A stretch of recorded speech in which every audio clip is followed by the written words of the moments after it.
Rupees pay చేస్తే 84 days వ్యాలిడిటీతో and 3 GB data per day వస్తే ఎలా ఉంటుందో కింద కమెంట్ సెక్షన్లో కమెంట్ చేయండి. అండ్ మీరే నెట్వర్క్ యూజ్ చేస్తున్నారో కింద కమెంట్స్లో కూడా కమెంట్ చేయండి. Jio, Airtel and Vodafone Idea and ఇండియాలోనే బిగ్గెస్ట్ టెలికామ్ ఆపరేటర్స్. ఈ విషయం అందరికీ తెలుసు. సో ముఖ్యంగా జియో అండ్ ఎయిర్టెల్ చూసుకుంటే మాత్రం వీళ్ళకి మిలియన్స్లో సబ్స్క్రైబర్స్ ఉన్నారు. సో ఇండియాలో ఈ రెండు కూడా లీడింగ్ టెలికామ్ ఆపరేటర్స్ అని ఖచ్చితంగా చెప్పొచ్చు.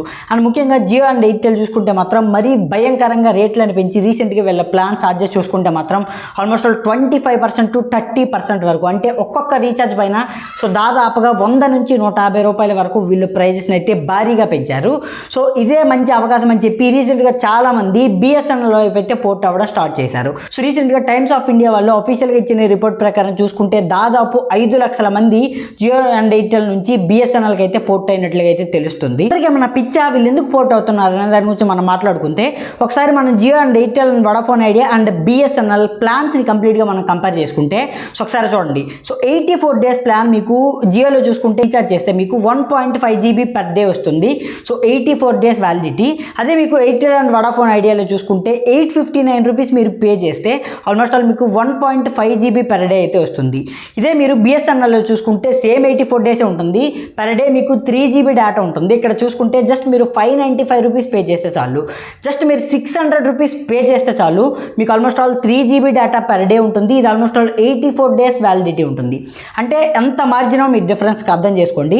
సో జియో అండ్ మనకి ఎయిర్టెల్కి అండ్ బిఎస్ఎన్ఎల్ని కంపేర్ చేసుకుంటే దాదాపు 200 అండ్ 250 రూపాయల వరకు మీకు ప్రైస్ డిఫరెన్స్ అయితే ఉంటుంది. సో అందుకని చెప్పి రీసెంట్గా చాలామంది బిఎస్ఎన్ఎల్ నెట్వర్క్ అయితే పోర్ట్ అవుతున్నారు. అండ్ ఇది ఒక్కటే రీజన్ అంటే ఖచ్చితంగా కాదు. రీసెంట్గా టాటా కంపెనీ, ఖచ్చితంగా టాటా కంపెనీ అనేది ఇండియాలో అందరికీ తెలిసి ఉంటుంది. ఎందుకంటే టాటా కంపెనీ అంటే ఒక కంపెనీ మాత్రమే కాదు, ఖచ్చితంగా ఒక ఎమోషన్ అనమాట.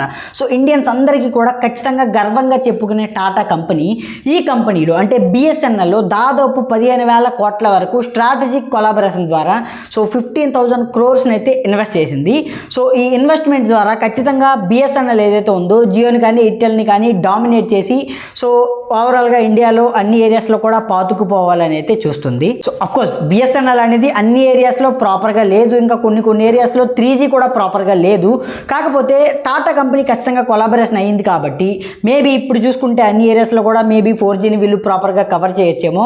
అండ్ బెటర్ ఎక్స్పీరియన్స్ని కానీ లేదంటే బెటర్ సర్వీస్ని కానీ అండ్ ఎవ్రీథింగ్ అన్ని విధాలుగా కూడా లైక్ జియో కానీ అండ్ ఎయిర్టెల్కి కానీ పోటీని ఇచ్చే అవకాశం అయితే ఖచ్చితంగా ఉంటుంది. ఎందుకంటే టాటా కంపెనీ అనేది ఇండియాలోనే ఒక one of the leading company కాబట్టి సో ఖచ్చితంగా మనం ఇప్పుడు బిఎస్ఎన్ఎల్ని అయితే ఖచ్చితంగా ట్రస్ట్ చేయొచ్చు. అండ్ పర్సనల్గా నేను అనుకోవడం ఖచ్చితంగా టాటా కంపెనీ బిఎస్ఎన్ఎల్ని మరో జియో లేదంటే మరో ఎయిర్టెల్ లాగా ఖచ్చితంగా కన్వర్ట్ చేస్తుంది సో రాబోయే 5 సంవత్సరాల్లో. కానీ ఇది ఖచ్చితంగా అవ్వడానికి చాలా టైం అయితే పడుతుంది. ఎందుకంటే జియో కానీ ఎయిర్టెల్ కానీ స్ట్రాంగ్ నెట్వర్క్తో అండ్ స్ట్రాంగ్ కమ్యూనికేషన్తో అండ్ చాలా నెట్వర్క్ అయితే వెళ్ళకుంది. సో అలాంటి నెట్వర్క్ని పడగొట్టి ఖచ్చితంగా బిఎస్ఎన్ఎల్ అనేది మరో జియోలాగా అవ్వాలంటే మాత్రం సో కొంచెం పెద్ద టాస్కే. ఫైనల్గా వేరే నెట్వర్క్స్ నుంచి బిఎస్ఎన్ఎల్కి పోర్ట్ అవ్వడం ఎలా? సింపుల్. మీ ఫోన్లో మెసేజ్ యాప్ ఓపెన్ చేసి అక్కడ మీరు పోర్ట్ అని ఎంటర్ చేసి స్పేస్ ఇచ్చి మీ మొబైల్ నెంబర్ని ఎంటర్ చేసి 1990కి జస్ట్ మీరు ఒక మెసేజ్ సెండ్ చేయాల్సి ఉంటుంది అంతే. సో ఇన్స్టాంట్గా మీకు 15 డేస్ వరకు మీకు ఈ పోర్ట్కి అయితే ఎలిజిబిలిటీ ఉంటుంది. సో ఈలోగా మీరు BSNL CSC centre customer service సెంటర్కి కానీ లేదంటే బిఎస్ఎన్ఎల్ ఆఫీసెస్కి కానీ లేదంటే బిఎస్ఎన్ఎల్ రిటైలర్ ఆఫీసులు కూడా ఉంటాయి. సో అక్కడికి కానీ వెళ్ళి ఒక కొత్త సిమ్ని అయితే ఖచ్చితంగా మీరు తీసుకోవాల్సి ఉంటుంది. అక్కడ మీరు ఖచ్చితంగా తంబు కేవైసీ కూడా వేయాల్సి ఉంటుంది. అండ్ ఫైనల్గా పోర్ట్ అయ్యే ముందు ఖచ్చితంగా ఇది గుర్తుపెట్టుకోండి. ఒకవేళ మీరు రూరల్ ఏరియాస్లో ఉంటే లేదు అంటే చిన్న విలేజెస్లో ఉంటే ఖచ్చితంగా మీకు ఎక్కువ ఇంటర్నెట్ అవసరం లేదు అనుకుంటే ఖచ్చితంగా మీరు బిఎస్ఎన్ఎల్ సిమ్ని సో 4G ఫ్యూచర్లో కమింగ్ సూన్లో వస్తుంది కాబట్టి ఖచ్చితంగా తీసుకోండి. లేదు ఒకవేళ మీరు సిటీస్లో ఉంటే అంటే మేజర్ సిటీస్ కాకపోయినా చిన్న టౌన్స్లో కూడా ఖచ్చితంగా మీకు బిఎస్ఎన్ఎల్ నెట్వర్క్ అనేది ప్రజెంట్ ప్రాపర్గా లేదు కాబట్టి ఖచ్చితంగా జియో అండ్ ఎయిర్టెల్ అనేది నేను వాళ్ళకి రికమెండ్ చేస్తాను. సో ఇన్ కేస్ ఫ్యూచర్లో ఖచ్చితంగా అన్ని ఏరియాస్లో వీళ్ళు ఎక్స్పాండ్ చేసుకుంటూ పోతే సో ఎందుకంటే ప్రజెంట్ 3G సెటప్ని అంతా తీసి 4G సెటప్ చేయడానికి పెద్ద టైం తీసుకోదు కాబట్టి సో 1 మంత్లో ఖచ్చితంగా ఇదంతా కంప్లీట్ అవుతుంది కాబట్టి సో ఫ్యూచర్లో మాకు బిఎస్ఎన్ఎల్ తక్కువ ప్రైస్లో వస్తుంది అనుకుంటే మాత్రం ఖచ్చితంగా బిఎస్ఎన్ఎల్ని ప్రిఫర్ చేయండి.